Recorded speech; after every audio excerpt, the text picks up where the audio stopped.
ازي حضراتكم عاملين ايه؟ فيديو جديد مع بعض من فيديوهاتنا ازاي تشطب شقتك.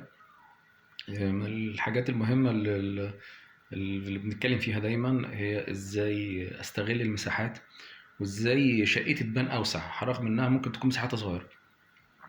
طبعا انا عملت فيديو بالانجلش في الموضوع ده والناس برضه بقى مش عارف ارضي مين، ولا ارضي الاجانب ولا ارضي العرب، يعني ربنا يعيننا ويعينكم يا رب.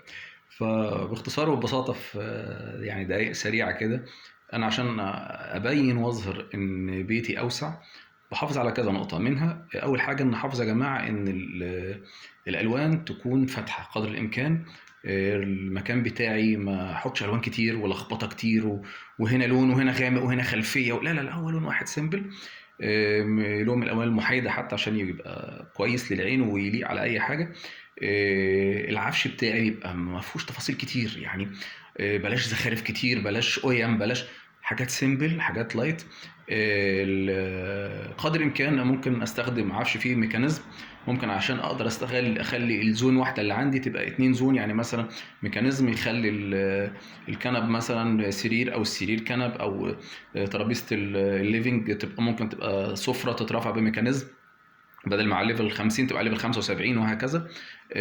في نفس الوقت كمان احافظ ضروري يا جماعه على الاضاءه، قوه الاضاءه. استغل المرايات تديني انعكاس للاضاءه وانعكاس للصوره تحسسني بعمق للمكان. ده كل ده يا جماعه بيعمل لي نوع من انواع الخداع البصري. استخدم طابلوهات اللي بيكون فيها صور 3D او 4D. قدر الامكان لو المكان ضيق استخدم طابلوهات عريضه، لو المكان السقف بتاعي واطي استخدم طابلوهات بالطول تكون طويله. لو عندي شبابيك احاول اوسع الشباك علشان يدخل لي اضاءه طبيعيه اقوى. وفي نفس الوقت لو البيت بتاعي على فيو كويس اقدر استغل الفيو ده ان اخلي بيتي كانه جزء من الفيو. فده بيديني مدى للرؤية، يحسسني وانا قاعد باتساع للمكان.